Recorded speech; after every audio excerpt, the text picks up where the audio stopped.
All right, John, thank you. A global pandemic hasn't stopped people from hitting the road or taking to the skies this Christmas Eve. Millions are traveling despite CDC warnings to stay home.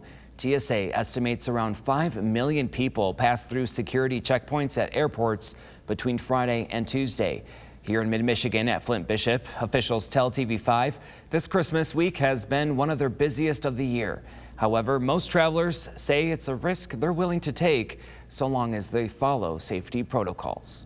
Everybody's wearing masks. They're being very conscientious, sitting apart, and overall it's been good. Lisa Carlson is traveling all the way from Wisconsin to see her mother and son, both of whom she hasn't seen in months. She says her family plans to be socially distant but together this holiday season. Meanwhile, motorists like Greg King say he's traveling to see his family now, but he won't take any more trips until things turn around. We're going to wait till hopefully like around springtime because that gives us enough time for the vaccine to get out everywhere. Even if it adds a few months, it doesn't matter. We can wait. We're not talking years. We're talking hopefully only months to weeks after.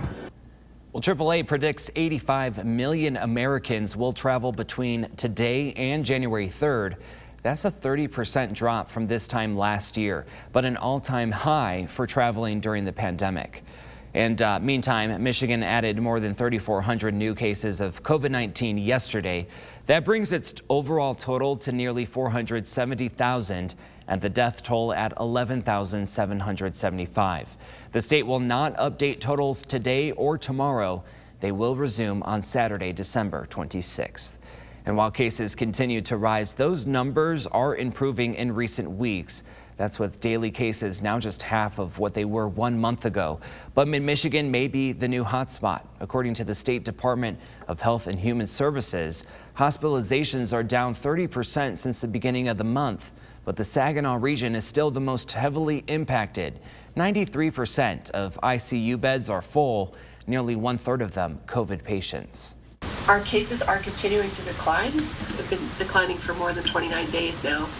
And we're seeing decreases in most age groups, race and ethnicity groups. But the current daily case rate is still 4 times October's and the death rate more than 10 times October's. Health officials say it's critical people continue taking precautions, social distancing, and wearing masks, especially over the holidays. President Trump has pardoned more people this week, including some who went to jail because of the Russia investigation. Deborah Alfarone is on Capitol Hill with details on that, as well as the latest on the coronavirus relief package.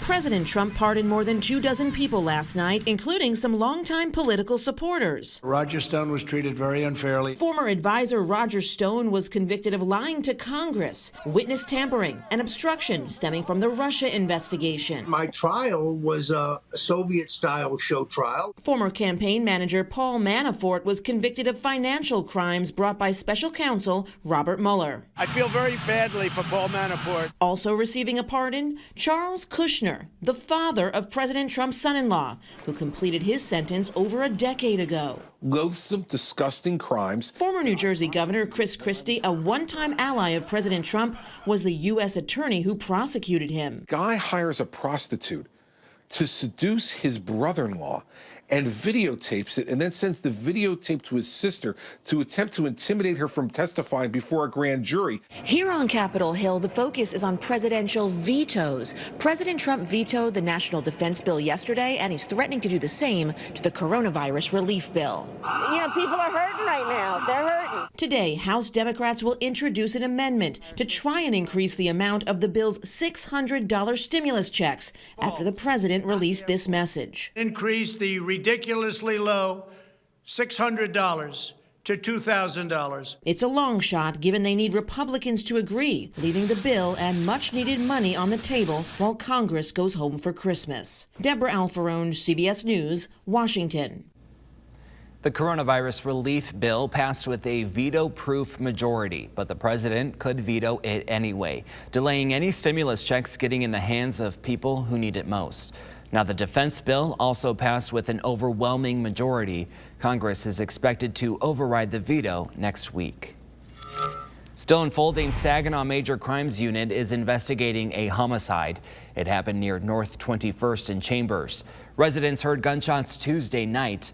Wednesday morning, 36-year-old Desrick Blakes was found on the side of the road, shot multiple times.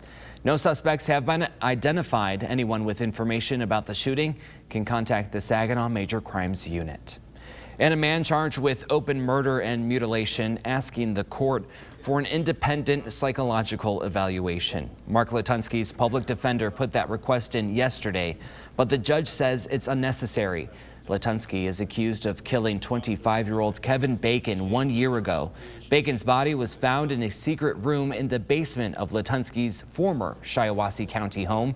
In yesterday's hearing, the judge said the defense can conduct an independent competency exam without a court order.